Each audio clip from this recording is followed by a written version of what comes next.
ரெண்டாக கட் பண்ணி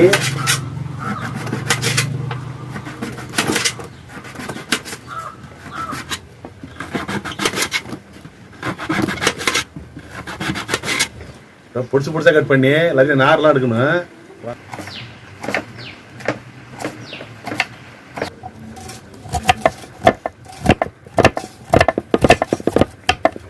பொடிச்சு பொடிச்சா கட் பண்ணியாச்சு. இதில் உள்ள நார்லாம் சுத்தமாக எடுத்துருவோம். ஒரு கனமான குண்டால் அள்ளி போட்டுக்குவோம். படி ஒன்று எடுத்துக்குவேன் குத்துறதுக்கு.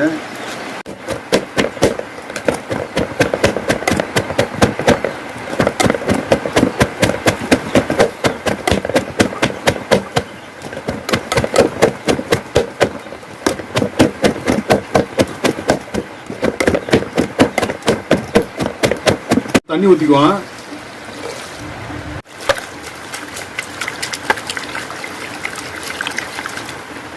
ஒரு கம்பி எடுத்து சுற்றி சுற்றி எவ்வளோ நார்லாம் எடுத்துருவோம். இப்படிதான் சுற்றி சுற்றி எடுக்க வேண்டியதான் இல்லை. நார் எப்படி வந்துருக்குங்களா? இப்படிதான் இவ்வளோ நார்லாம் அப்படியே கம்ப்ளீட்டாக எடுத்துருவோம்.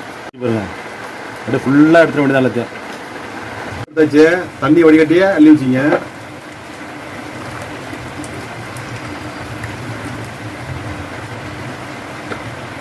கட் பண்ண கேரட்டை போட்டுங்க.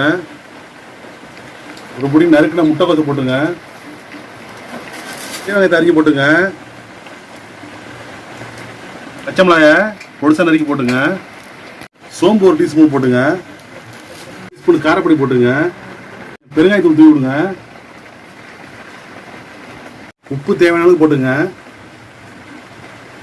ஒரு 200 கிராம் கடல மாவு போட்டுங்க.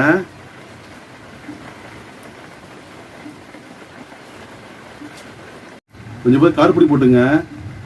ஒரு டீஸ்பூன் அரிசி மாவு போட்டுங்க. கொஞ்சம் துருவன இஞ்சி போட்டுங்க. ஒரு சிட்டிகை சமையல் சோடா போட்டுங்க. எல்லாம் சேர்த்து பிணைஞ்சு விடுங்க. தண்ணி சேர்க்காத நல்லா பிணைஞ்சு விடுங்க. இந்த வாழைத்தண்டு தண்ணி இருக்கிறதுனால அதிகமாக தண்ணி சேர்க்க வேணாம்.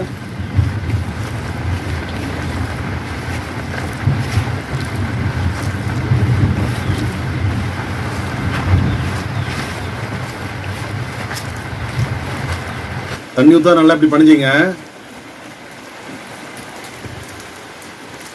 போண்டா பார்த்து பாஞ்சிங்க. தண்ணியே சேர்க்கக்கூடாது. நான் வாழைத்தண்டில் தண்ணி இருக்கிறனால தண்ணிங்கிறதே இருக்கக்கூடாது. ஸ்டவ் ஆன் பண்ணி வானில் வச்சிங்க. வானை சூடாகிடுச்சு. எண்ணெய் ஊற்றிக்குவோம். அதாவது பிணைஞ்ச மாவை அப்படி குட்டி குட்டியாக உருட்டி போக தான்.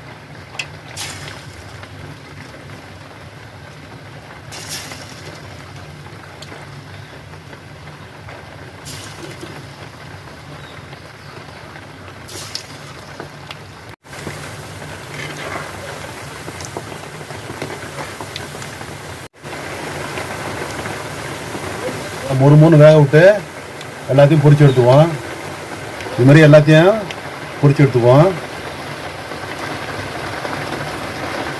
தக்காளி ஜாஸ்தி வச்சு பாருங்க.